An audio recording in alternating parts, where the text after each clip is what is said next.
Tenali double horse వారి సంక్రాంతి శుభాకాంక్షలు. నాకు దేవునితో మన సంక్రాంతి సెలవులు ఉన్నాయని చెప్పేసి నా కొడుకుని 3 రోజులు హాలిడేకి తీసుకెళ్తే టీవీలో చూసినప్పుడు చాలా బాధగా అనిపించింది. వెంకన్న నేను విషయం చేయించి చంపేయడని చెప్పడం ఇంకా బాధగా అనిపించింది. వెంకన్న ఒక తెలంగాణకి బ్రాండ్ కోమటిరెడ్డి వెంకన్న ఇలాంటి వాక్యాలు మీరు చెప్పినందుకు చాలా బాధపడ్డాను.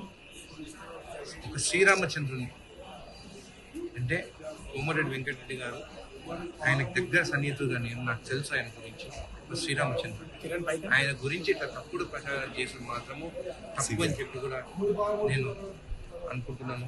అదే కాకుండా ఎన్టీవీ వాళ్ళు కూడా అంటే అది తెలిసి జరిగిందో తెలియక జరిగిందో చౌదరి గారు కూడా నాకు బాగా తెలుసు.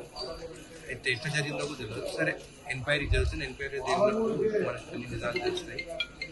కోమటిరెడ్డి వెంకటరెడ్డి అన్న మీకు కావాలంటే ప్రజలు ఆయన తెలంగాణ కోసం మినిస్ట్రీ పదవి వద్దని చెప్పి రిజైన్ చేసి వచ్చినాయి.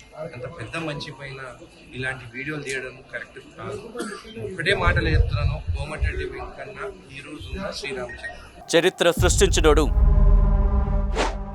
ఇప్పుడు ఆ చరిత్రని తిరగరాయబోతున్నాడు.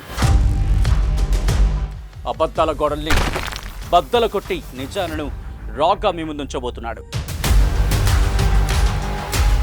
నిజమైన వార్తల కోసం వెంటనే డౌన్లోడ్ చేసుకోండి రా యాప్ని.